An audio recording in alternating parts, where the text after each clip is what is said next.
Hey everyone, welcome back to another week of the Triple Play. This is Danielle. Today I'm joined by David and Sam, who have also been on the show before. We're finally back to the point where we can just rotate everybody in and out. Everybody has had their first show, so now we get to have the familiar faces back. But today we're going to be talking about the UT game against Alabama this week.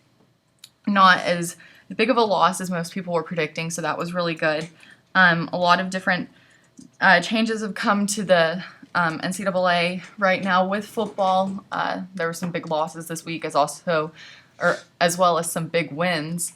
And then the NFL, there were some records set last night during the Steelers game, so we'll look at that. So let's just go ahead and get started. So the Vols lost to Alabama this week, 34-20. Alabama was, I believe, a 19-point favorite going into this, so the fact that the Vols kept it to 14 wasn't too bad.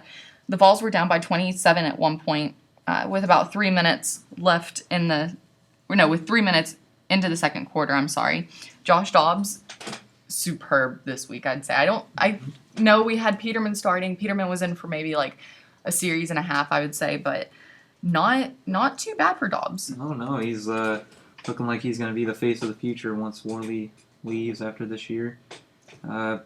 Peterman, not really a lot of people. He's not exactly a favorite anyway, so once Dobbs came in, they were like, yes, I heard people in the crowd. They were really excited whenever Dobbs came into the game.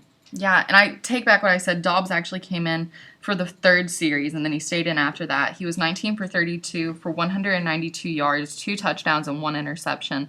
Not too bad, but running the ball, he carried for 19. He had 19 carries for 75 yards, so not too bad there. If you look at the total yards, passing for Tennessee, pretty high, 202 yards in comparison to Bama's 286. Rushing, still pretty low. UT had 181 yards. Bama was also fairly low with 183. Amari Cooper for Alabama. Where do we start with Amari Cooper? You can't stop him. I mean, he goes... The first play of the game was 80 yards to Amari Cooper. I mean, that guy is going to be a heck of an NFL receiver. I mean, he's going to be catching those balls on Sundays. I mean, 224 yards, 2 touchdowns. 185 came in the first quarter alone. That's incredible. Yeah. I mean, you got it right there. Amari Cooper's definitely going to be a great wide receiver, I think, at the next level. There's a reason why his name's still in the conversation for the Heisman Trophy. It was at the beginning of the year. He's one of the few guys who you can still say, despite what his team has done, has made a strong case for himself to be the Heisman Trophy winner. I mean, that first play, unbelievable. And, I mean, really, there's been one team that shut him down all year, and that was Arkansas. Tennessee tried. Couldn't do it. It didn't matter who you had on. Didn't matter if he was in double coverage. Didn't matter if it was Cam Sutton. And you would have to think after what Sutton did against Treadwell, he could have had a shot. But Cooper dominated. You mentioned Dobbs. I mean, really, the one big mistake, the fumble, which, yes, no, not entirely his fault. It was a great hit by the defender. And you had to be a little bit worried. You mentioned it was close, a lot closer than everybody expected. You had to be worried. Everybody loves Dobbs from a fan perspective. There's a reason he wasn't starting. Took 3 or 4 steps back in the offseason. Worley clearly is the guy, and you got to wonder, can Dobbs keep it up? Is Worley done for the year? So can Dobbs prove, hey, forget about the freshman coming in next year, this is my team? Or do we have to wonder, let the quarterback carousel begin for another entire offseason, and maybe we find out who our quarterback is again a week before the season like we did this year. So I have to see if he can hold on and continue strong. Another big game, but he's got to keep moving forward. Definitely, and also talking about big games, Blake Sims, he threw for 286 yards, 14 for 24, 2 touchdowns, but he also had a 28-yard touchdown run in the second quarter, which I wasn't really looking to see that happen. I was kind of shocked by it. But an interesting stat from the game right after, according to ESPN, Nick Saban, since becoming the head coach at Alabama, we've played them 8 times, and they've won all 8. But in those 8 wins for Alabama, 6 of those have been by at least 20 points. So we can at least add this to that number to say, hey, not by 20 points. We're okay. But just another interesting stat, where our defense has been looked at as really strong this year. And we've been able to keep the conversions low for the third downs.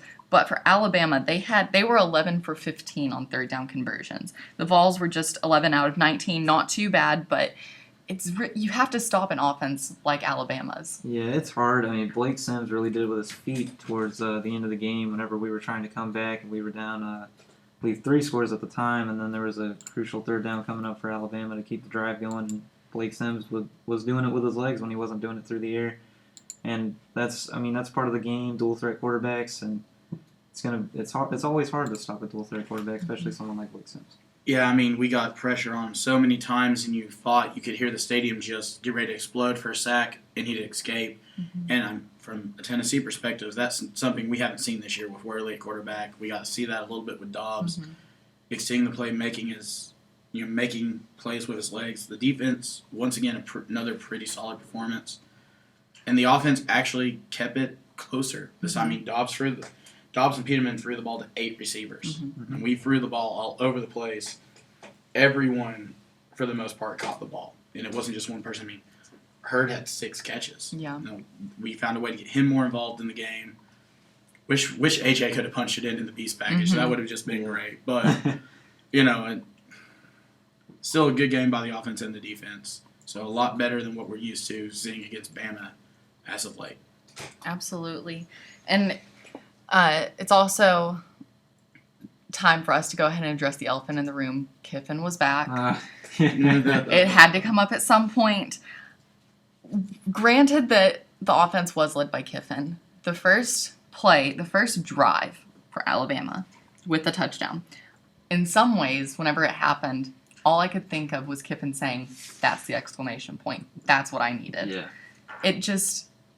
I was surprised by how the fans reacted with Kiffin being back. There were boos everywhere. The chants weren't what we thought they would be. Luckily, that stayed down as much. It was not as conflicting as the Florida game, I guess we could say. They were still there, but not like as bad.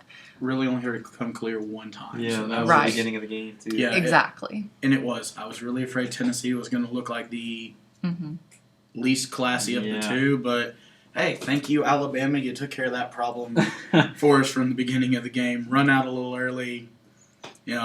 Alabama fans were the ones that really surprised me, being sort of on the less classy side than Tennessee fans. I was not expecting that one coming in. I was expecting it to be all-out war on Kiffin. So, did seem to have a bottle at the end of the game on his way out, though. But that was expected. Someone got a shot in, but other than that, it was a pleasant surprise to not just hear the F-bomb the entire game. It happened the one time. And then really, for the most part, I got to applaud the student session because it's definitely surprising. I figured that would be a repeat of Florida, and we'd be getting another email from Jimmy Cheek today. So. Absolutely. But with this game aside, looking at the rest of the schedule that we have South Carolina this weekend. After that, Kentucky, Missouri, Vanderbilt, finishing off the SEC slate. Right now, we're 3-5. In the conference, we've yet to win a game. Looking at it right now, I've thought about it all day. Vanderbilt, of course, that's going to be the one team that we are guaranteed to win against. But last season, we said that too, and look what happened. Yeah. But it's just, right now, it's tough. Kentucky is playing super well. South Carolina has had their ups and downs, but they're still South Carolina. You have to take that into account. Missouri, it's really tough with Matty Mock. I feel like he's just, I don't want to say inconsistent, but it's almost to the level of inconsistency. But I think as of right now, if we're looking at wins, Vanderbilt, like I said, maybe Missouri if we're lucky. It's going to be tough. Granted, it is a home game. If we were playing in Missouri, that would not be easy at all. Right, and you said it, whether it's a home game, because we got to win 3 out of the next 4 games, and it's going to be crucial to get those home wins because at South Carolina, I know they're not ranked, and I know they've lost a few games, but it's at South Carolina. It's not easy. They haven't really lost a whole lot of games there, so it's going to be really crucial to get those 2 wins at home and then still have to take care of business at Vanderbilt. I know we're always about, it's Vanderbilt, we'll just beat them up. But like you said, last year, I think they came here and did it. So they did. It's different. Vandy's looking a lot more like the Vandy that we're used to seeing this year. Vandy's not a good team. Kentucky has proven much better but you got to favor Tennessee because it is in Neyland Stadium, Kentucky. However, historically, always plays Tennessee really well in Neyland, typically. Missouri, it's a toss-up. South Carolina's an 8-point favorite right now. And the thing that makes the South Carolina game questionable to me, it's not the fact it's at William Bryce, and that's a great atmosphere. People in Columbia are crazy. That's one of the best stadiums in the East, I think. Mm-hmm. But South Carolina, they're thinking, okay, we don't have a ton to play for right now. We're not going to win the East. Mm-hmm. We're not going to go we're not going to go to a national championship game. Tennessee cost us the East last year by knocking us off in Neyland. Let's go in. Let's get the revenge. It's a revenge game for the Gamecocks, which is going to make it tough. Now, it would be great if Tennessee can go in there and get the win, but I don't think you can count Tennessee out in any of these 4 games left. It's more likely this year I think they can get the 3 out of the last 4 than the similar situation we were in last year. I think we can still get to a bowl game, but you got to have the 2 wins at home. At least it's two home games, 2 away games.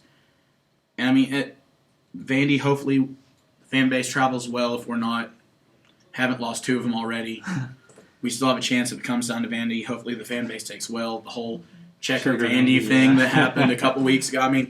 As unlikely as that seems, that's quite possible to do it to their stadium. If anyone else, if you're going to do it, you're going to do it at Vanderbilt. Because the old joke used to be, by halftime of the Vandy game, off comes the black and gold and on goes everyone's orange. Like, now we can cheer for the real team. The team's going to win. But, Tennessee's got a good shot. You don't know how Worley's, if he's going to be able to come back. That's a question mark. And, you would have liked seeing how Worley could have done against Alabama, but you almost have to wonder if, at this point, with as bad as our offensive line is having the most athletic quarterback on our roster out there actually going to help us. It gave us more big plays against Alabama than we had seen. But it's possible for Tennessee. They can still go to a bowl game. They just got to keep their head up. Young team. Would be a great thing for Bush Jones with this recruiting class to actually say, look, we made it to a bowl game this year. Should help him in recruiting more of what he's been able to do with mediocre performances when it comes to the record. So definitely. And looking at this weekend, like I mentioned, we're playing South Carolina. Stopping South Carolina's offense is going to be the key, in my opinion. Looking at some stats from them from this weekend, they played Auburn. They lost to Auburn 42-35. But if you look at Dylan Thompson, he was 29 for 50 for 402 yards, 5 touchdowns. Granted, he still had 3 interceptions, but those 5 touchdowns, if he throws anything like that against us, I'm afraid that our defense is just going to stop. Well, our defense really needs to come out. Yeah, Blake Sims, he exploited our defense in the worst ways. So if Dylan Thompson, you got the old ball coach, Steve Spurrier, he was a quarterback himself. And he's a great coach too. So whenever you have somebody of that caliber coaching your quarterback, you know that he's going to be doing well. Obviously, with the 5 touchdown passes, hopefully Tennessee's secondary, hate to say it, but shows up against South Carolina because we're gonna need to stop it. That's true. They will. It's gonna have to require a strong defensive game. You can't give up 5 touchdowns against South Carolina if you're Tennessee. Auburn has the firepower to deal with that. On the offense side of the ball, we don't have enough to guarantee we have the firepower to hang with giving up 5 touchdowns. This is a game that is going to be a question mark. It's going to take a strong defensive performance. You're going to need a great game from AJ. You're going to need a great game from Cam Sutton. And a great game from everybody, really, but especially those 2. They've got to lead. They've got to come out and have the performance they did against Ole Miss. And the offense has got to find a way to score, preferably something other than field goals. But more importantly, they've got to stay on the field. We could have been in that game a lot longer against Ole Miss, but the defense was worn down by the end of the second half because the offense couldn't give them but maybe 4 plays off, right back on the field. Ole Miss goes on 10, 15-play drive. They hold them to field goal. 3 and out again. You can't have the 3 and outs against South Carolina. This is a winnable game for the Vols. It's personal in so many levels, this game between Tennessee and South Carolina. Until the recent history between the 2, Tennessee owned them ever since they walked into the SEC. And this is one reason why you can tell how far Tennessee has fallen, because South Carolina's been able to really handle this over the last couple of years. It's personal every time a Spurrier team plays Tennessee. Can't wait for him to start talking all of his stuff about us. Unfortunately, it's only Monday, so we get to listen to it all week long. But it's got to be a defensive-led performance. And if Dobbs is the man, he's capable of doing what Texas A&M did. Texas A&M showed a formula Tennessee can go out and copy and win the game. Line them up wide, put 4 or 5 wide receivers out there, send them down the field. The question is, can our offensive line hold up like Texas A&M's did? If we can produce like that, we can hang in there and give up a few more touchdowns. But you've got to get the takeaways on defense, and you cannot give up the 5 touchdowns like the Auburn defense did, which was surprising enough. Auburn's defense gave up 5 to South Carolina. Definitely. And moving on to other games in the SEC, there's only one unbeaten team now, so this is very interesting. LSU upset Ole Miss, who is number 3 in the nation, 10-7. Bo Wallace, it's so tough to say this for Bo Wallace. 1 interception for the whole game, not bad. You look at his other stats, 14 for 33, 176 yards, 1 touchdown, but that 1 interception with 2 seconds on the clock at the 1. He was upset about it, as he had every right to be. But it's kind of heartbreaking for Bo Wallace. You've seen him really come out this season. I'll go ahead and use the word elite. He was an elite quarterback in the league, in the SEC, I should say. But he also, apart from passing, 12 carries, 40 yards running, not too bad, no touchdowns there. But he was able to scramble, which was good. But to see them go down the way they did, it's not easy to watch for LSU, just in my opinion, because it's always been tough to root for LSU. I've kind of always been rooting against them, but I mean LSU really came out and showed their stuff. Yeah, and what really surprised me was at the very end of the game with 9 seconds to go, you're at the 35-yard line. Why don't you kick the ball to you? I mean, you would tie the game, send in an OT. I mean, I don't know why you throw the ball, and if you do throw the ball, don't throw it deep. I mean, they threw it deep, and it gets intercepted at the 2-yard line. Why don't you just throw a short pass? Get a little bit closer to have your kicker get a better chance. I mean, it was the last play of the game really summed it all up. I was just, it was, I don't know if it was the play call, if it was coaching, or if it was just poor decision making by Bo Wallace. Questionable play calling, I think. Also, a little bit of a questionable decision by Bo Wallace. And I mean, you said elite. He has been elite at times. He constantly shows those glimpses of being the best quarterback in the SEC, one of the best quarterbacks in the country. But consistently, he's up and down all the time. And a lot of times it's his decision-making that gets him in trouble. But, I mean, once again, to me, it's LSU. Like you said, I hate rooting for him. But it seems like every time they have a down season where they're already out of the West, they're not going to win a national championship, they'll go to a maybe low-level upper bowl game, probably just a decent bowl game. They ruin someone else's really good season. Yeah. They just have a knack for ruining someone's good season. And unfortunately, Ole Miss was the unfortunate winner of that contest this year. But, I mean, LSU, they haven't had a great quarterback all year. I mean, Jennings, 8 of 16, 142 yards, a touchdown, 2 interceptions. So, again, I mean, that Ole Miss land sharp defense kept him in it. Yeah. And I think almost gave him a chance to win. But LSU just has a way of pulling off magic in Death Valley. Oh, yeah. Definitely. I mean, it's Death Valley for a reason, especially at night. I mean, it's hard to beat them there at night. It's not easy. And it was kind of shocking to see over 200 yards, 250-plus yards on the ground for LSU, and they still didn't get a rushing touchdown into that. So I was kind of shocked to see that. I mean, even Ole Miss didn't do half bad on the ground either, getting 137. But, I mean, that was just a hard-nosed, butt-heads game whenever you got all those. I mean, it was like all on the ground, literally. I mean, you had Bo Wallace with 176 yards through the air, but, I mean, and especially the 1 touchdown pass through the air. I mean, that was the play of the game, really. But I was surprised to see that. It was a fist fight all day long. I mean, what, Fournette, am I pronouncing that? Yeah. Right. Fournette got his face mask ripped off. I mean, you want to talk about a personal foul face mask penalty. Right. I mean, some of the pictures from it, I mean, the face mask like upside down on the top of his helmet. I mean, that was a stereotypical physical SEC, especially SEC West, rivalry game. 2 teams who just don't like each other. They always play this way. And, unfortunately for Ole Miss, I was hoping both them and Mississippi State would be undefeated. So we could just have, the greatest egg bowl in the history of the state of Mississippi. 2 unbeaten teams. Winner goes to Atlanta. Winner, if they can win the SEC championship game, probably playing in the college playoff. Oh, yeah. I mean, probably it's the number 1 seed at that point, too. But, I mean, unfortunately, we don't get to see it. It'll still be a really good Egg Bowl, probably one of the more talented ones in recent memory. But You do got to feel for Bo Wallace, like you said. I mean, he had a really good game in what was a fist fight of a game, and just last second, last play makes the one mistake all day long, and it's just stuff happens and you hate to see it, but you do gotta. As much as I don't particularly like Bo Wallace, you gotta feel for him in that situation of it had to be him yet again. It always seems to happen to him. And that was their one turnover all game, so it was just kind of really unfortunate with the play call. Definitely. Moving on to the only unbeaten that's still left in the SEC, Mississippi State played against Kentucky. Very close game. Really surprising Kentucky came out and played as hard as they did against the number one team, but granted, Kentucky has been really good this season, which is a very huge surprise.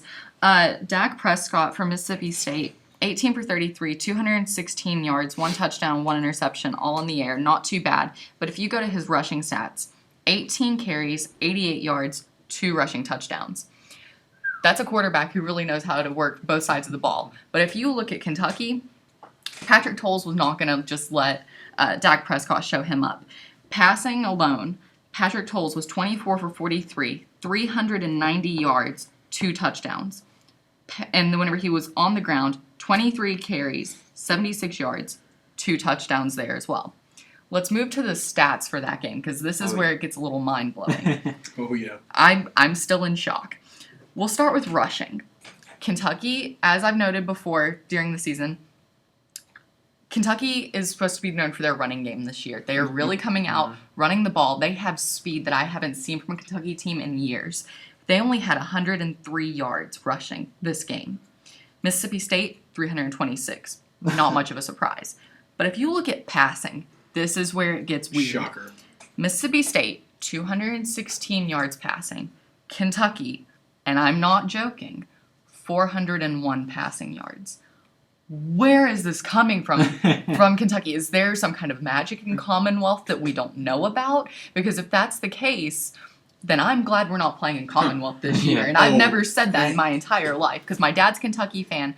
I'm so used to just us beating them, unless it's like that Thanksgiving game a few years back. I want to say it was 2010 or 2011 where we lost to them in Commonwealth. My dad did not believe me. He still doesn't really believe me on that whole game. But the fact that Kentucky is coming out and playing like they are, I mean, I know we should be putting more emphasis on Mississippi State still being undefeated, but Kentucky is really, where is this coming from? I mean, Mark Stoops, I believe that's his name. It is. Yeah. And he's doing a really good job over there. He's bringing them back. I mean, Kentucky football last year, they were unheard of, really, and now they're 5-2. They're 5-3, 2-3 in the SEC. But still, though, 5 wins, I believe that's more than they had of all last year. So, and they should get to a bowl game. Yeah, they easily will. For sure for Kentucky, and that's always a great thing for Kentucky football. And it's going to be a great thing for UT football with Kentucky doing good. That's going to probably do another sellout in Neyland again for the Kentucky UT matchup. And one thing Kentucky's got going for them, Kentucky has always, in recruiting, tried to come down into Tennessee, into Mississippi, into Bama, into Florida, into Georgia, recruit with the big boys of the SEC. It's never worked for them, and they kept doing it and kept doing it. Stoops has come in. He said, all right, forget going up down south where we cannot compete. I'm going to go up north. He's taken back the state of Kentucky from Louisville and even Western Kentucky, who was getting better recruits from the state that Kentucky was. And especially for a state that only produces 5, maybe 6 top guys a year, he's gone up into Ohio. So now Ohio State's still getting this top crack at those players from Ohio. But instead of going to Michigan State, they're coming to the SEC and coming to Kentucky. That's made a world of difference for them. Where in the world this quarterback came from? I mean, that maybe that's the missing key. Maybe Kentucky hasn't had a quarterback in how long? I mean, it's been too long. The fact that Jared Lorenzen's record got broke for being the heaviest SEC player to ever throw a touchdown pass this weekend. I mean, the fact that that was one of Kentucky's best quarterbacks, and I mean, this was going back a little bit, but in somewhat decent memory, is not good for Kentucky. I mean, they've had some good quarterbacks throughout the years, but not recently. They finally got a guy who can actually play the position. They've got a coach. But I said it the last time I was on the show. Is Stoops going to wind up going down like Franklin was at Vanderbilt, where he's going to be the worst thing to happen to that program. Because he's going to remind that fan base, oh yeah, this is what it's like to win. Because he's not staying at Kentucky long. This is a pit stop for him. He's going somewhere else at some point. The question is when. I mean, no one with his pedigree and already proving what he can do at Kentucky is going to stay at Kentucky for long, because there's a ceiling as to how good you're going to be able to be at Kentucky in terms of competing in the SEC. But right now, I mean, this is a game where we should be talking about Mississippi State, like you said. But the storyline here is Kentucky, and holy cow, they kept up with Mississippi State. Mm-hmm. This is the best Kentucky team we've seen in I don't know how long. It's been too long. You're right. You hit it right with magic. There's something going on in Commonwealth. Mm-hmm. I don't know what it is. I kind of would like to know, but I'm also a little bit scared to know. You think Michigan's holding the phone, maybe speed dialing on Mark Stoops? Or? I think with Michigan, and I'm sure we'll get to this here in a little bit, with Michigan losing to Michigan State, in the way and fashion they did, plus all the other drama with the Michigan player putting that spear or whatever it was in the end zone. Brady Hoke came out and apologized for it on Sunday, I guess. I think he's done. I think it's just when do they fire him? But there's going to be a lot of people who Michigan reaches out to. Hopefully Butch isn't one of them. We all know all that talk that started a couple weeks ago and is still really out there. But, I mean, Stoops has the last name of a great coaching pedigree, but I also wouldn't be surprised if Muschamp's done. I guarantee you he's on Florida's list. Dan Mullen, I think, could get a call from both Florida or Michigan. I mean, Michigan, I think, could come to the SEC looking for their next coach if they decide to get rid of Brady Hoke. So he's going somewhere. I don't know if it'll be after this year. Mm-hmm. But he it's like Franklin. You knew when he got hired, if he did good, he wasn't going to stay there forever. So enjoy a Kentucky while it lasts, and I hope they can keep it up, because when Kentucky's able to compete and Vanderbilt's able to compete, it makes the SEC better as a whole, and it makes coming to play at Tennessee more attractive for recruits. And Butch is already doing a great job of recruiting here. So it only helps us in a way, although it makes those two teams competitive and not, well, there's 2 wins we can count from the beginning, from before we ever play the first snap of the season. But it's good to see it. So I hope it stays, and I hope he stays in Kentucky for a while, but we'll have to see. And quick note before we move on to the rest of the NCAA, I went to check and see Kentucky's schedule so far this year. They've only lost 1 game at home. They've played UT Martin, Ohio, Vanderbilt, South Carolina, Louisiana Monroe, and then they lost to Mississippi State. So that's not too bad. Most of the losses were most of the wins, were pretty solid wins. The closest one the 2 closest ones actually, Vanderbilt and South Carolina. Those were 2 really close games. But other than that, 3 losses on the season for them. Not too shabby there. But also looking at the SEC, we'll go back to that really quick. You mentioned how Jared Lorenzo, his record for being like the heaviest person to throw a touchdown was beaten this weekend thanks to Sebastian Tritola. I hope I'm pronouncing that correctly. Yeah, you got it. For Arkansas, 350-pound guard.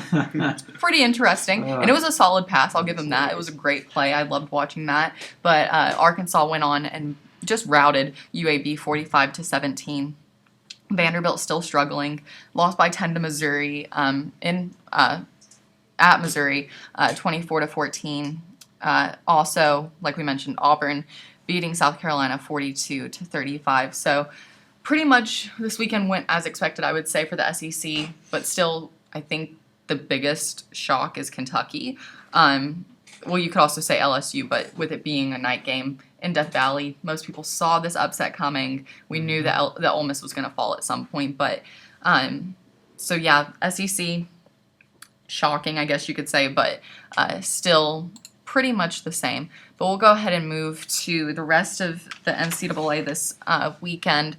One game that stood out the most to me, and I loved seeing it because, I mean, high-scoring games, I do love those. But whenever it can be a team like TCU, it's even better. TCU just completely demolished Texas Tech in ways that I didn't know could be done. I mean, TCU, great program. Love watching them year in and year out.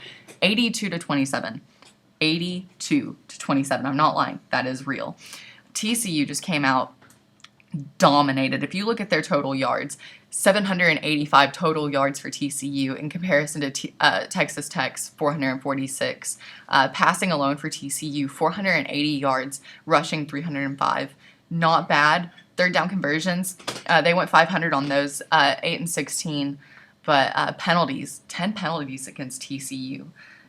I've heard people at the beginning of the season, after we played, towards the beginning of the season, after we played Florida, whenever we were leaving the stadium, a guy that was near me said something like, along the lines of, "I don't see why TCU's in the top 25. They aren't even that good of a team, are they?" And I turned around and thought, listen, TCU is almost always in the top 25. They are a fantastic team, and I think this game really went to prove that. But granted, it was Texas Tech. They've been up and down recently, but still big win for TCU. 158 total plays between the two teams in that game. I mean, Texas Tech had 70 of their own, but I mean, I was sitting next to a friend and we saw the score come across the Neal, and he said, "All right, who brought their video game controller to the game and turned on NCAA?" I mean, that's what it looks like. It's NCAA score. I looked and I saw, I'm like, this cannot be real life. I realize it's TCU, but still 80. Looks like a basketball blowout. It did. Yeah, it really looked more like a basketball score than anything else. Yeah, and for TCU, Boykin threw for 7 touchdowns. Yeah. Completely insane. 22 for 39, 433 yards. Great game for TCU. Looking at some other games that went on this weekend, there was a double overtime game in Happy Valley to where, I thought Ohio State at one point could lose that. I was really worried. Not a big Penn State fan, but Ohio State came out and won 31-24 in double OT. Looking at other games, UCLA barely got by Colorado in double OT. I'm sorry, another double OT game. Who would have thought we'd have this many overtimes? Yeah, they were up by 24 at one point, I believe, and they had a 17-point lead in the fourth quarter, and they got shut out in the fourth quarter. UCLA did, and Colorado capitalized on that, tying the game.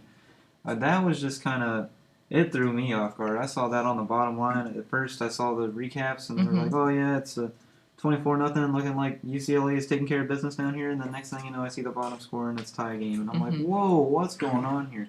And I guess really it had to be not converting on third down. I mean, for UCLA, the 3 for 15 and the 14 penalties for 121 yards, that's probably not going to get you anywhere either. So it was really shocking to see Colorado make a game out of that. I heard on ESPN after the game, ESPN talking about Tennessee, Bama, saying Bama got out to a great start, then took their foot off the gas. I'm not so sure that was the case, but it looks to me that's part of the case in the UCLA game. I mean, Colorado never should have been able to get back in that game, but it was a strange week in the Pac-12 in general. I mean, when you look at Oregon gave up 41 points to Cal. I mean, I think half of us forget Cal has a football team part of the time. I mean, Oregon giving up 41 points, UCLA letting Colorado get back into it. Bizarre week in the Pac-12. Yeah, and just looking at other scores from around the NCAA, Kansas State shut out Texas 23-0. Arizona State beat Washington 24-10. Arizona beat Washington State, if we didn't need to put more confusion into this weekend, 59-37. Pretty good win for Arizona there. I really thought Washington State might come out a little bit stronger. They're 2-6 on the season, but Washington State, that's usually a team that I watch out for. Nebraska beat Rutgers 42-24. Utah barely beat USC. So close. 24-21 at Utah. Clemson beat Syracuse 16-6. Marshall still undefeated. They're 8-0 on the season. 4-0 in Conference USA. 35-16. Not bad. I like seeing this from Marshall. Really good to see them moving like they are. But if we look at the standings right now, with Ole Miss losing, they are now down to 7th. They were 3rd, but they're 7th. So the top 5 that we have right now, Mississippi State, Florida State, Alabama is back there, Auburn at number 4, Oregon at number 5. So a little bit of a shakeup, not too much movement. Duke is now in the top 25. They're at number 24. They were not ranked previously. LSU, who was 24th, is now 16. Not much of a surprise since they beat Ole Miss, but still pretty big movement there. But we're going to go ahead and move on to the NFL. Peyton didn't play Sunday. He played Thursday night. Really good game for him overall. Still just Peyton being Peyton. Yeah. But if we look at yesterday's games, there was a really high-scoring game in Pittsburgh against the Colts. Oh, yeah. I mean, as a Steelers fan, it was a beautiful day. I haven't seen this kind of team in a long time. I made the reference that I haven't seen Ben Roethlisberger play like this since I had to be in 5th grade whenever we beat the Seahawks for the Super Bowl in his second year with the Steelers. But, I mean, he was just a monster. Pittsburgh won 51-34. Really high-scoring game. Really good to see. Ben Roethlisberger was 40 for 49, 522 yards, 6 touchdowns, no interceptions. Record day for him, but also looking at Andrew Luck real quick. 26 for 45, 400 yards even, 3 touchdowns, 2 interceptions, and he was sacked twice. Ben, not sacked at all. But if we just need to take a moment and talk about Ben. Like I said, record day for him. He set a franchise record for the most touchdowns in a single game with 6 and most passing yards in a single game with 522. But that stat puts him at number 4 on the all-time list for most yards in a single game. He's tied with Boomer Esiason. But number 1 is Norm Van Brocklin.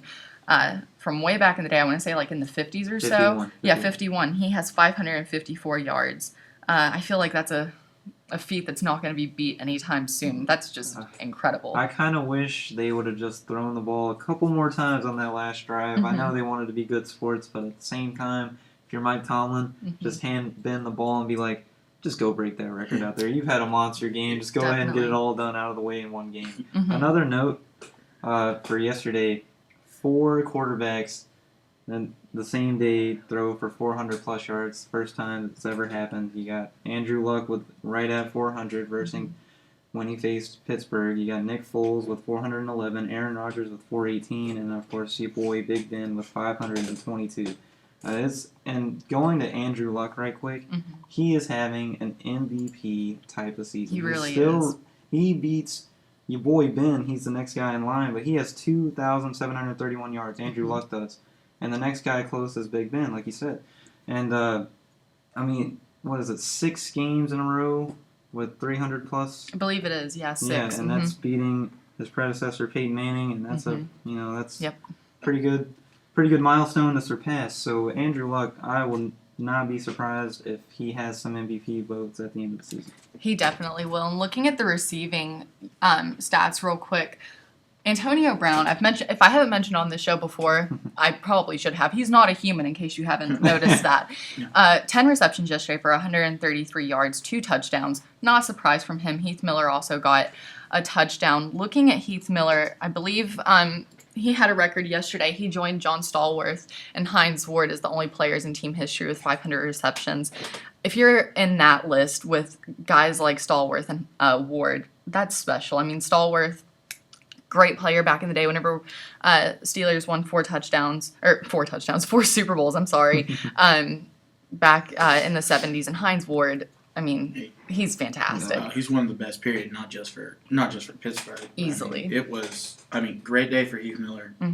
And you mentioned specifically this Pittsburgh-Indianapolis game, what Luck and what Roethlisberger did. Looking to...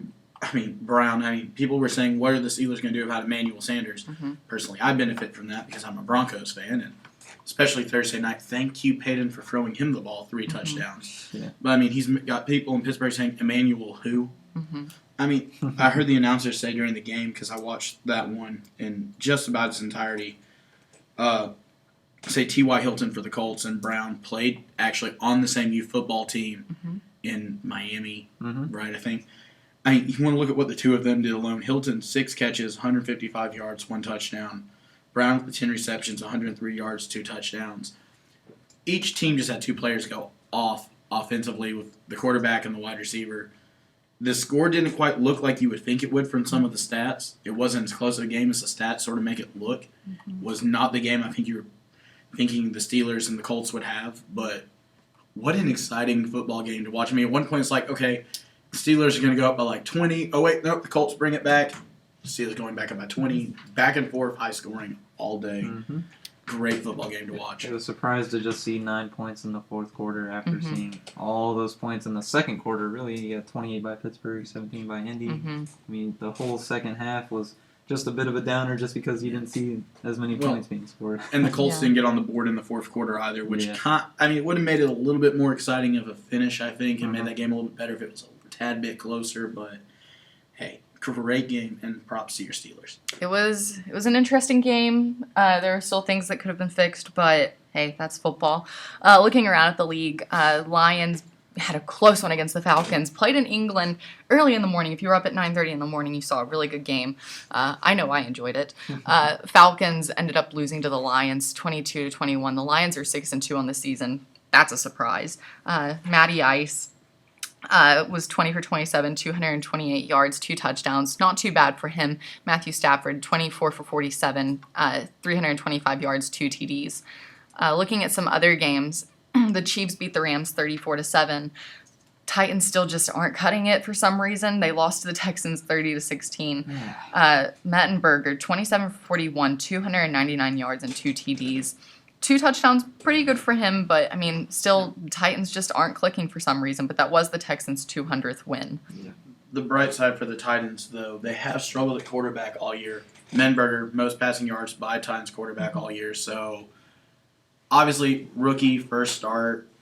You would rather have someone else in there, probably Jake Locker, but Well, I mean, Jake Walker hasn't been there the whole season. True, but Mettenberger, at least, you lose to the Texans. Not a good game. But he gave you something to be optimistic for, something to be excited about if you're a Titans fan. Oh yeah, maybe you're looking forward to it in the future too. Yeah, because I don't know if Locker is the quarterback of the future there anymore. I don't think he can stay healthy enough to be the quarterback of anyone's future. Oh, really? Definitely. And looking at some other games, Patriots beat the Bears 51-23. The Browns beat the Raiders 23-13. Raiders still haven't won a game this season. Browns still looking pretty good. Hoyer was 19 for 28, 275 yards and 1 TD. Saints beat the Packers last night. I feel like it's been a while since we were able to say that they had a solid win for the Saints had a solid win, 44-23. Not too shabby there. Mostly close games this weekend. If you take away the Patriots and the Steelers, those were pretty big routs, I guess you could say. But Seahawks also beat the Panthers 13-9 is another interesting game to look at. But really quick, while we still have a little bit of time left, we're going to go ahead and talk about the World Series that's going on right now. Still, the Royals and Giants are just fighting. I mean, it's back and forth constantly. Giants won last night 5-0. That puts them up to 3-2 on the series. They play again on Tuesday. It's just, I feel like this has been one of the most interesting World Series I've seen in a while. I know most people are hoping for a Game 7 to be forced. Hopefully it'll happen. But the next game will be on Tuesday night, and it looks like it'll be Peavy against Ventura. So that should be a really interesting matchup. Quick note from the St. Louis Cardinals organization, Oscar Taveras passed away in a car accident yesterday with his girlfriend. So we send out our prayers and wishes to his family as well as her family, and just to the Cardinals organization in general. This is a really tough time for them. Looking over at the NHL real quick, things are still looking pretty interesting. Predators are actually doing fairly well, I guess you could say, this early in the season. Yeah, I like I said last time on the show, I thought they'd be the sleeper team in the West. They're actually proving it right now. They only face their first loss of the season to your Pittsburgh Penguins over there, 3-0 loss. Yeah. But other than that, they've gotten points out of every game. They got 12 points. They lead the Central Division by a point over Chicago. They're third in the Western Conference. They're looking good right now. It's a long season, but I still think the Predators have what it takes to get to the playoffs, especially, and maybe even to that conference final that Nashville's been waiting to get to. I know Stanley Cup seems like a big prediction right now with those huge teams in the West. But you got your Montreal, your Tampa Bays, and then of course in the West you got both of the LA teams. Yeah. So, but I still think Nashville can run with all of those teams. It's a long season, like I said, but we'll see where it goes from here. I'm glad that they're living up to the name that I gave. Absolutely. It's really interesting, but then again, NHL is one of the most exciting sports to watch, in my opinion, because nothing's ever given. Everything changes so quickly. It's kind of like the MLB, I guess you could say, but it should be a really interesting season. The NBA starts this Wednesday, so we'll talk more about that next week. Also, next week we'll talk about the Vols, their game against South Carolina. Hopefully we'll have good news. We could go for a win, but that is all for this week. We will see you next week.